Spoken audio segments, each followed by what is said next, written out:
How do muscles grow? They grow from looking at the machines. They grow from looking at the weights. They grow from the tearing of the muscle. That's half of it, by the way. The second part is recovery. And that's the part that a lot of people miss. Even if you're motivated, you can't go in and bench press every single day because your muscles won't recover, which means you'll never get the growth. You'll become a little bit stronger, but you'll probably actually damage yourself more than you'll actually benefit yourself. So a big part of the growth is, yes, the tearing, but also the recovery. The same is true about your emotional states. Half of the growth is, yeah, to have your heart broken. Yeah, to be disappointed. Yes, to be betrayed. Yes, to all of those things. But then the second part of it is the recovery. If you don't do the recovery part, well, then you haven't been made stronger. You've been made jaded and angry, resentful, full of contempt. And you become a negative force in the world. So just like with lifting weights, emotions, the growth comes from after the tear, the recovery, and then that's the building up that makes you stronger. We don't like the pain, but we all want miracles, though, don't we? We want miracles, but we're afraid of dire, terrible situations. Isn't that the only place that miracles come from?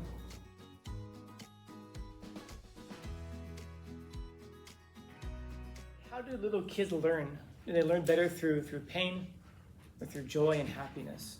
So that becomes a problem then. So if you're a little kid and you're learning to learn through pain, then that's going to stay with you for a very long time. I'm thinking of, I just saw this video recently. It's hilarious. Maybe it shouldn't be, but it is. In short, it's these three little boys. They're all like toddlers. They can talk, but however old like this is. And one is standing in the middle. He's holding a marker, and he doesn't have a shirt on, and he's like drawn on himself. And then he's got one next to him. I'm guessing it's his brother, and then another one on the other side who's also his brother.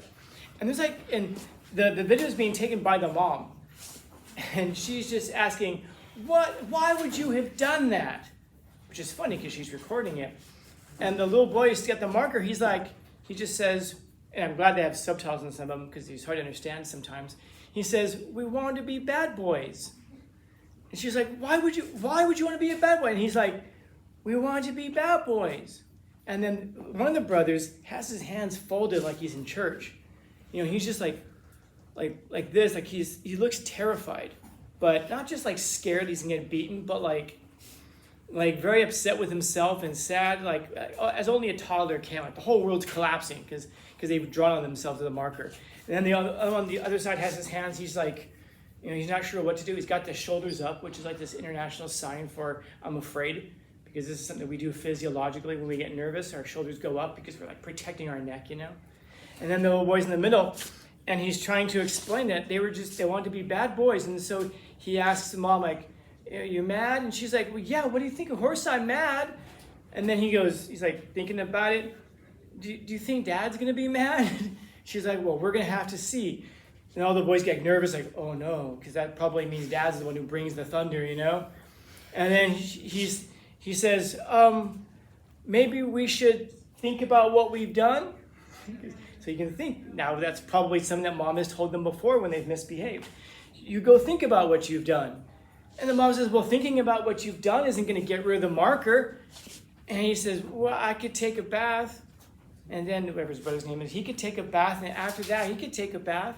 Now all of a sudden he's becoming the problem solver. But you can see the whole gamut of how these kids have probably been disciplined. And they're so young, they're toddlers, that we don't have the ability to form our long-term memories until we're 5 years old. So whatever is going on in that video, these little boys will never remember. They don't have the capacity to. If you have a memory from like when you were like 2 or 3, you probably don't have a real memory. You probably have what we call a constructed memory, which means that you're reminded about something, and so your mind goes back and tries to construct it. But the parts of our brain that control long-term memory aren't developed yet. They're not even initiated until we're about 5 years old. But all of those behavioral things do stay with us.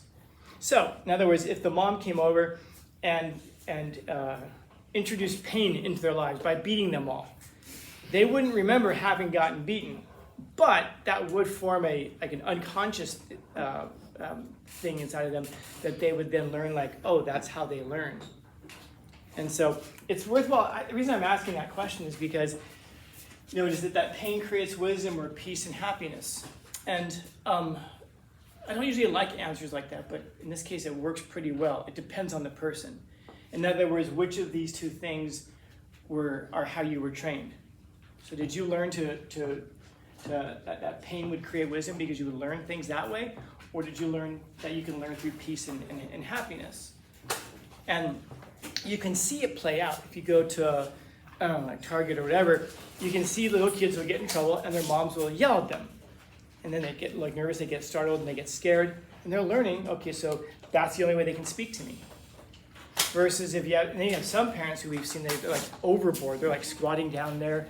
Why did you do what you did? Can you explain yourself? And the kid has no capacity to explain themselves at 2 or 3 years old. But my point is just that all of those things that you're experiencing at that age they're not going into your memory, but they are impacting your personality, and they're going to shape how you solve problems later and how you learn later. And we're going to see some of you maybe are this person, some of you I'm sure know people like this, that they're not capable of learning unless something goes wrong. Or they're not capable of growing unless something goes wrong. So for example, if you're standing here and I walked up to you and I took my finger and I pushed my finger into your arm, you'd probably stand there as long as you were comfortable, but as soon as you're uncomfortable, that's when you start to move. A lot of people are like this. They'll move just enough to be comfortable again. And some people will never move because they're completely comfortable. They don't have to do anything.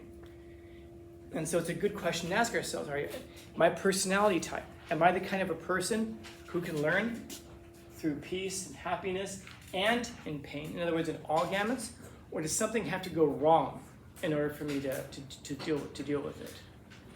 Like you'll see this all the time in relationships with people where a person will never, won't address a problem until it's a really big problem. And all of a sudden it's painful. So then they'll jump in and they'll say something. And then it'll be like, well, why didn't you mention this, 6 months ago when it was a problem? Or there will be people who will put off doing some work until the very last minute. Procrastinators are like this.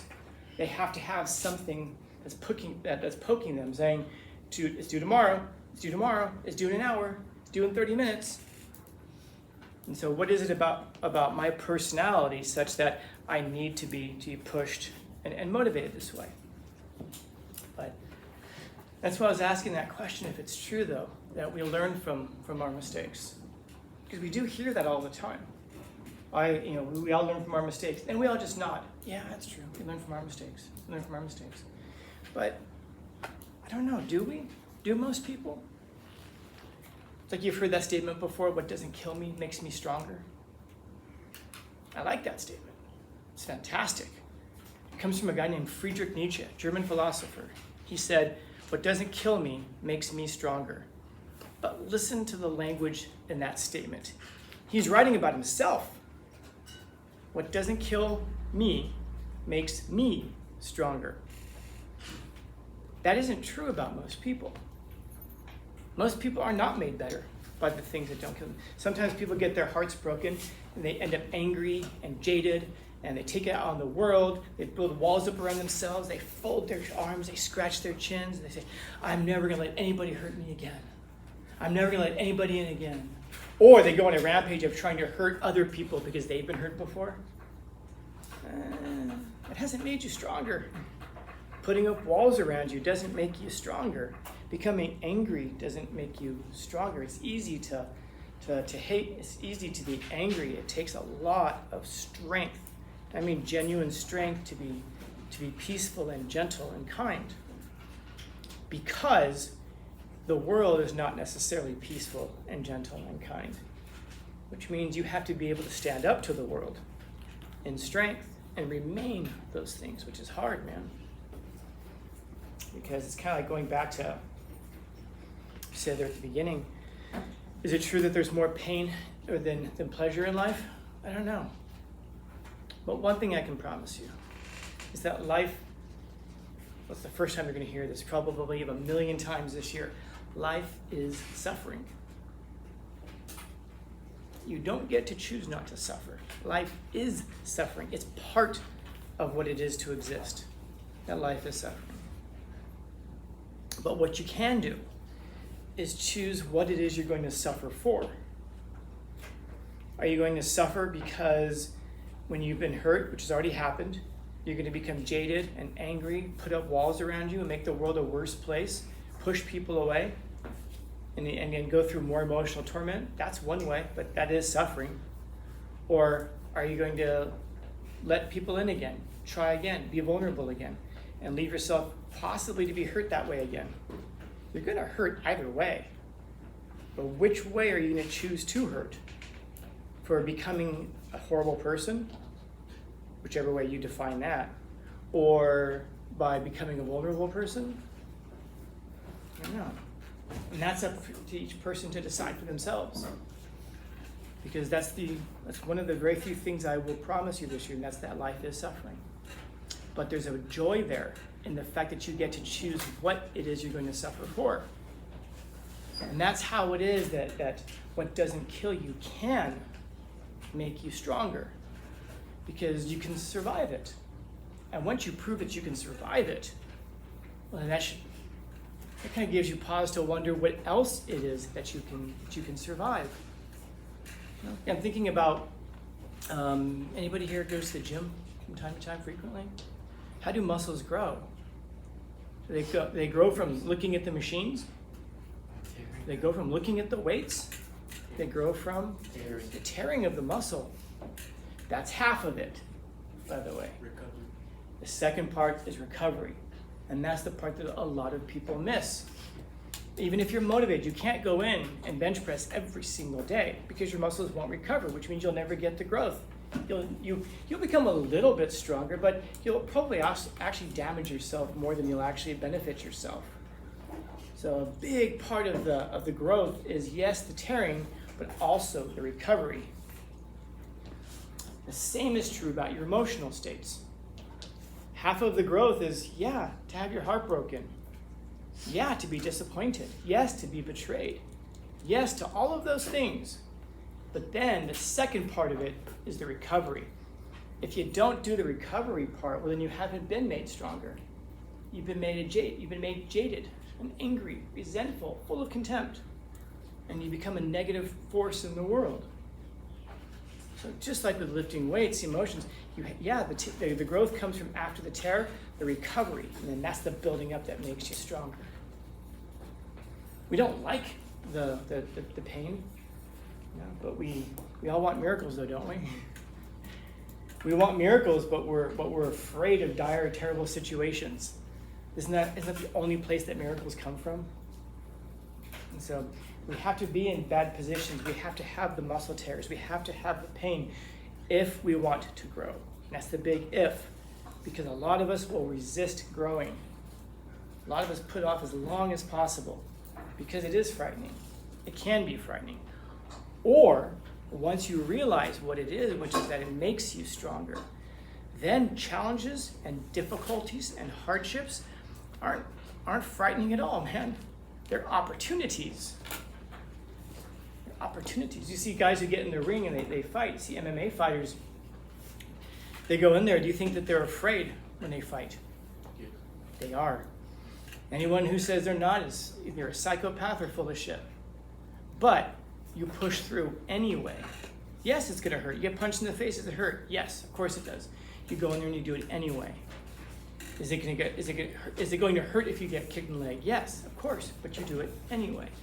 Is it going to hurt if you put yourself out there to people? Possibly. But the bravery comes when you do it anyway. So the scars are necessary, man. It's hard to forget pain. Yeah. Just don't let the pain stop you from moving forward. It's harder to remember sweetness. Perhaps. Depends on how much you dwell on it, I suppose. But there's a lot of sweetness in life. But we don't have a scar to show for happiness, which is interesting. But we do learn from, we don't really learn so much from peace because that's where complacency is. So, questions? Comments, concerns, complaints, criticisms, critiques? Dope. Happy Monday.